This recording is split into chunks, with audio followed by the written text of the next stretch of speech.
As a coin dealer, what would I pay for these two coins, and why would I pay that? Stay tuned to find out. Here's my website, portsmouthcoinshop.com.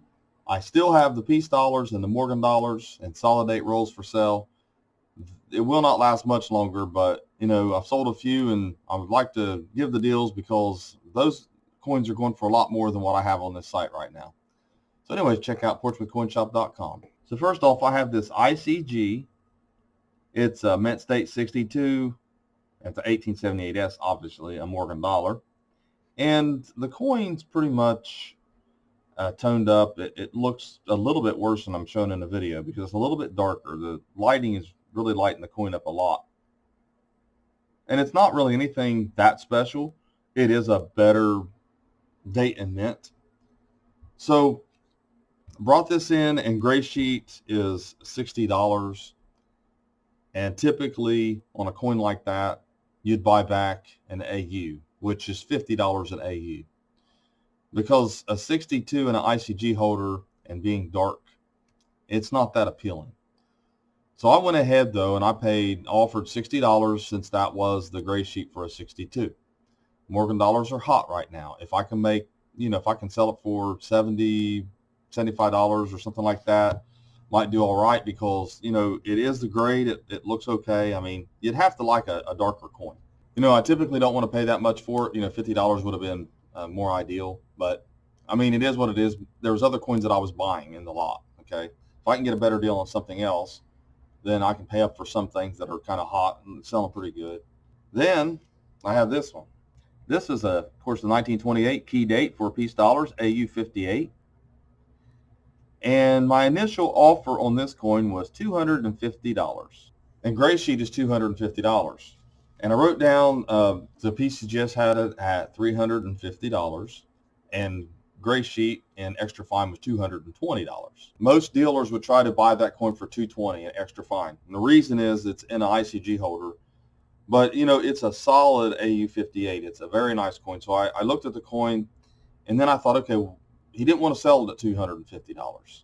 And Daryl, I'm giving you another shout out here, is a regular customer and a viewer of my channel, really loves my videos, and I really appreciate it. And he comes in, he doesn't want to sell this to me for $250, and I'm like, well, I want it, but what am I going to do? So I said, okay. After I bought all these coins off of him, he had some Silver Eagles, and he had that 78S. I thought, let's just see what it's selling for. If I can base it off what it's actually sold for, maybe I can make a better deal. So that's what I did. I went over to eBay, and I typed in 28, AU58, and an ICG holder. And here's one for $320, and here's one for $285. And I thought, well, if I could sell it for at least $300, and I could pay him $275, which is another $25, then maybe I can. Maybe I can sell for $320. Put it up on the site at $320, and then I can make a little bit of money on it. So I went ahead and offered him $275, and he took the offer. So I basically paid way above what most dealers would have paid for this, because I'm looking at the entire deal. Okay, I'm not going to go around paying $275 for every ICG AU58.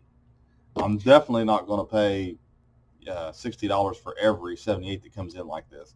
I wish I could show you how dark it is. It's just not that nice of a coin. It has a little proof-like quality on the reverse. You can't really see it much, but it's just a little bit. But some people really like these kind of coins. I mean, they like coins like that. So, I go ahead and I buy them, and I put them up on the site. I put them for the price that I have to sell them for. If you don't buy them, if someone doesn't buy them, then that's the way it works. But a lot of times what I'll do is the rest of the coins that I bought, let's say that day I bought a bunch of coins, not just these two. And I did. And I bought some Silver Eagles with these. But then I also bought some other coins earlier on. There's nothing wrong, and it's typical for me, to put all those together as one buy. I can adjust some money off this, put it on something else I got a little better deal on.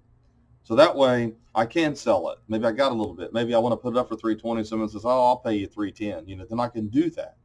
But when it comes to only $25 and I'm paying the credit card fees, PayPal fees, then also maybe some of the shipping, it just depends on how much I charge for shipping.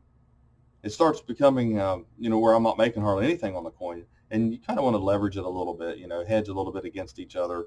That's typical to do things like that. And it really doesn't matter, because no matter if I sold this at a loss, I sell all the other coins I sold that day, it's all going to come out in the wash anyways. It's not going to really matter. It all come out even. It all work out. It works itself out. But I just thought I would share that with you. ICG, like I said, usually dealers buy at a great back. You can expect that most of the time, unless you're bringing in some other nicer stuff. That's one thing. It just depends. And when you go into a coin dealer shop and you're wanting to, you've got stuff like this that they typically would pass up or want to pay a discount for, they can look it up online. If they're not willing to do that, like me, I mean, I'm willing to do it for some coins, but I'm not going to do it for all of them. This 28 is a highly sought after coin, and it does look great, so that's a difference for me. If it didn't look great, I would have stuck with a 250 or even 220, and I've been done with it. But thing of it is that's the way it works with me sometimes. I'm fair. I try my best to look up what things sell for, while I might be able to sell it for, and then try to adjust my offer. Because I can tell you this, Gray Sheet's okay, but it's also just a guide too. It's not always right.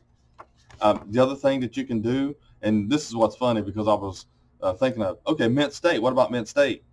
So I go over to Mint State and look up the AU58 and the 28, and it's actually $300. Okay. Now the thing about Mint State is that this is an average of all of the resources that we're allowed to use, and then we're going in and updating. Recently, we've really been updating a lot. We have a team together now, which if you want to volunteer, you feel free to contact Mike through Mint State, helping to adjust the values based off of sold values. And we have a really good system down. We had a good meeting. But anyway, it's saying $300. Well, that's probably pretty much the area I'm going to have to sell this at, 320. I'm going to ask more than 300. But what I'm getting at is that's what you can expect to sell your coins for, not what you can expect to pay for.